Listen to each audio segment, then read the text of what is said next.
right, guys, welcome back. This is going to be part 102 of my presentation on dinosaurs and man, and this will be the last video in the evidences of dinosaurs and man coexisting, or fossil footprints of humans way back, as far as the evolutionary timeline, way back before they should have even appeared or started evolving.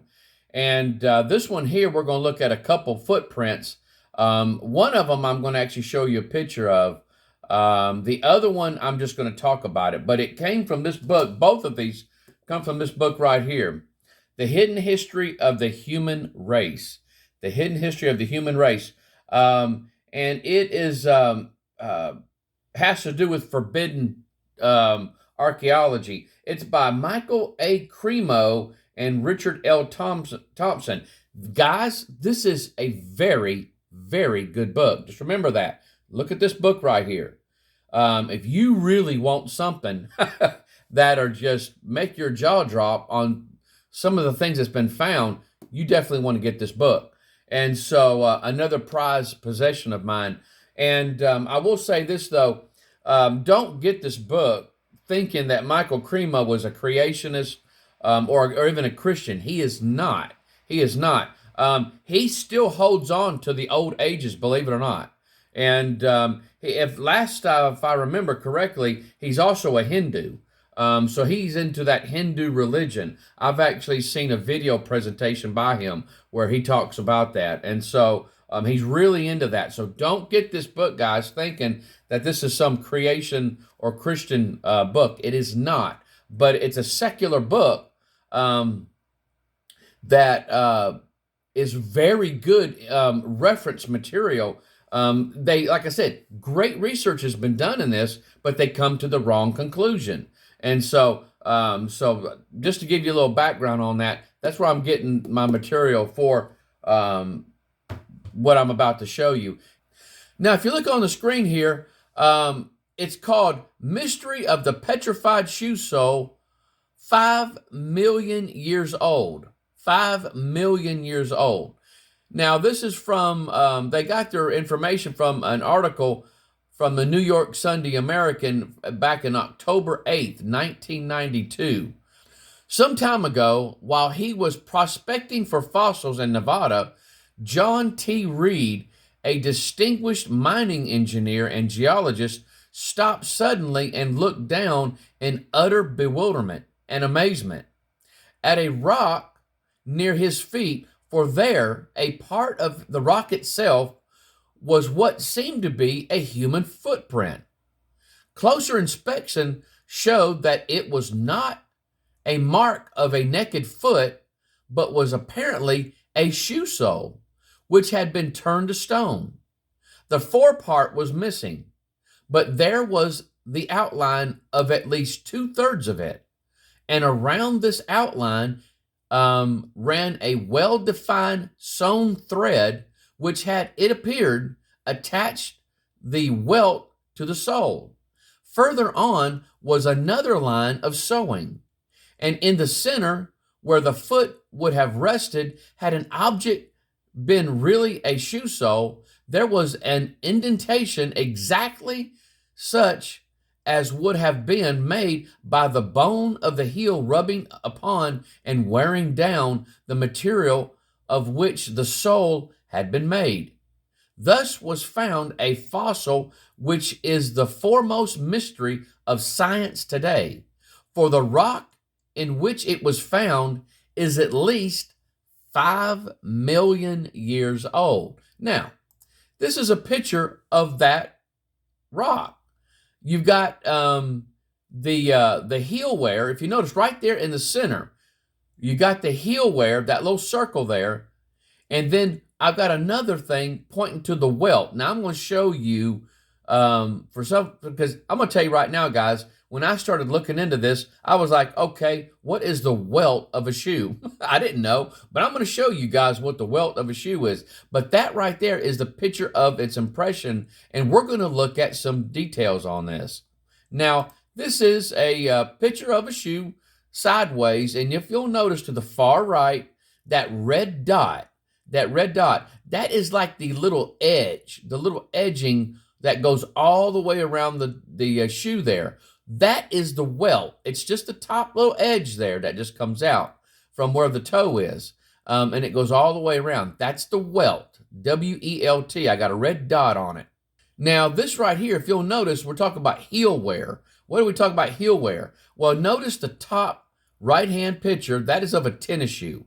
Now, that is heel wear. See where the heel is kind of made? It's just wore away the material, and it's going through. Then that red box there. Well, look at the bottom right-hand picture, and I put a red box around that, and it's about dead center in the bottom of the shoe there where the heel is. It wore away some of the material. The exact same thing, guys. This is a fossilized shoe print. No doubt about it. Now, this is what they were saying. The American Museum of Natural Sciences.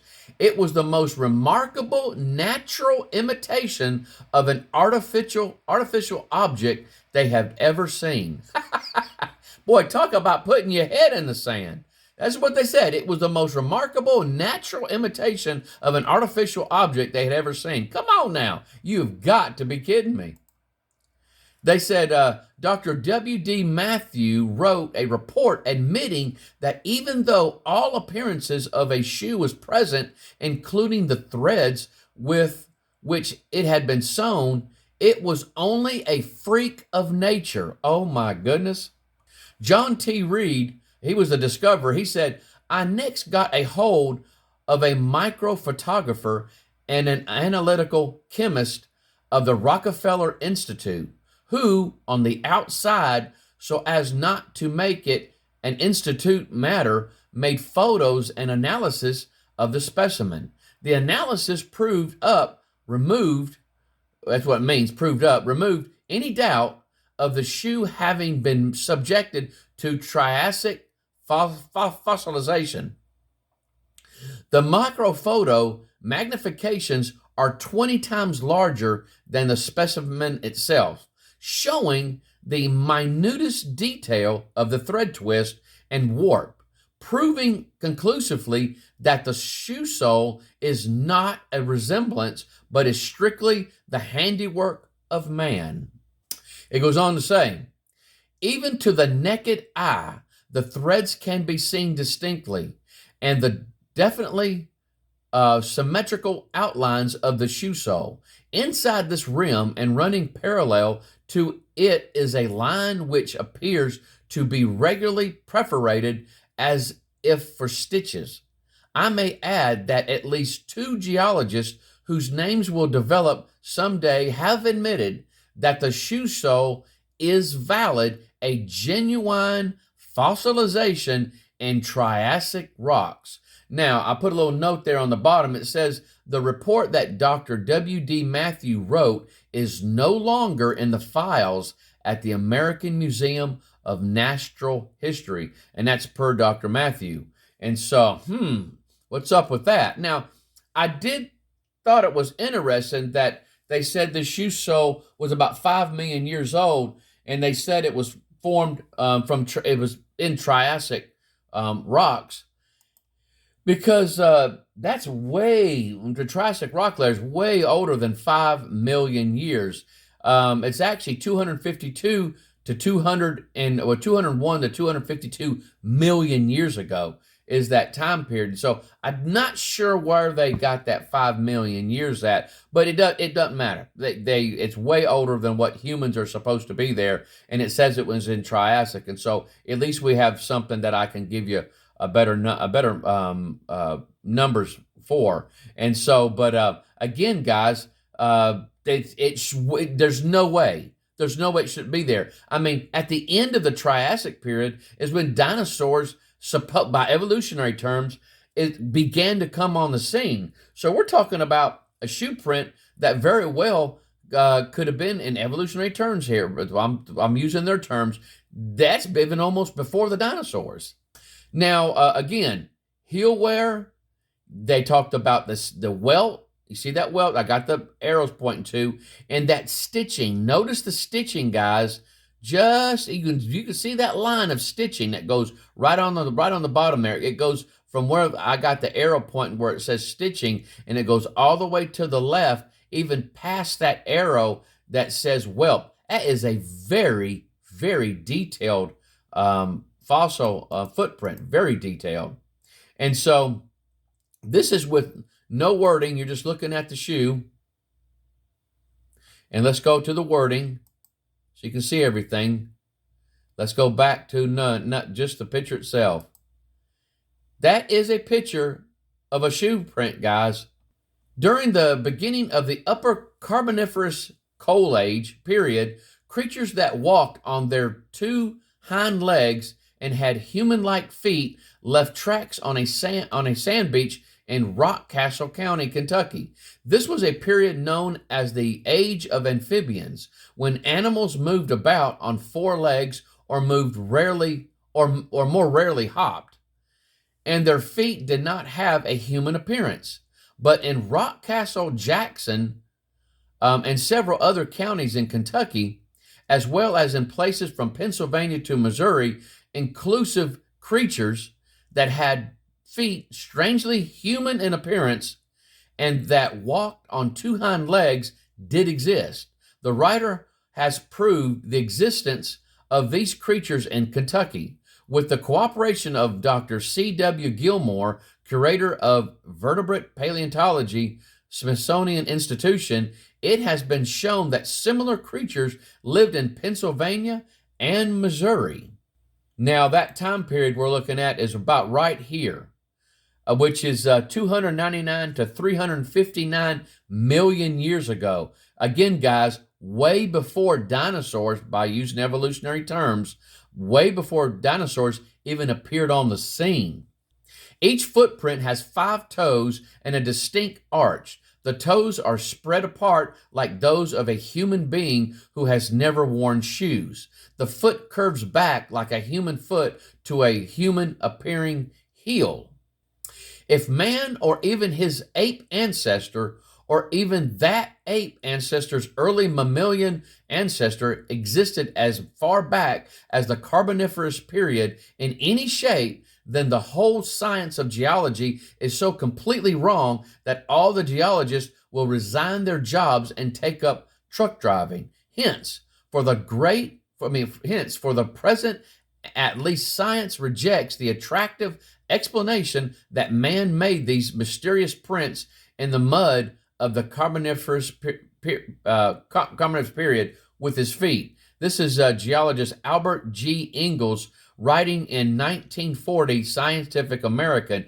He suggested that an unknown kind of amphibian made that print. And so now I'm going to tell you right now, there is nothing wrong with truck driving. That is a very good profession. I actually did some truck driving there for a while. I'm telling you right now, guys, you can let all the truck drivers lay off and it will absolutely handicap this country. And so I can assure you that 100%. And so, but that is just the way people, when they get an education, they think about certain types of employment and certain types of other people. Well, I hate to say it, but this guy here is definitely off his rocker. And so, but at any rate, in 1983, the Moscow News gave a brief but intriguing report on what appeared to be human footprints in 150 million year old Jurassic rock next to 3-toed dinosaur footprints.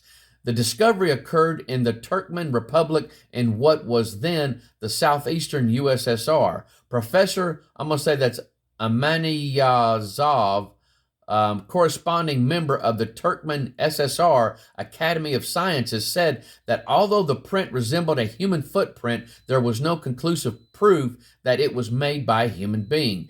This discovery has not received much attention. But then, given the current mindset of the scientific community, such neglect is to be expected. I agree with that.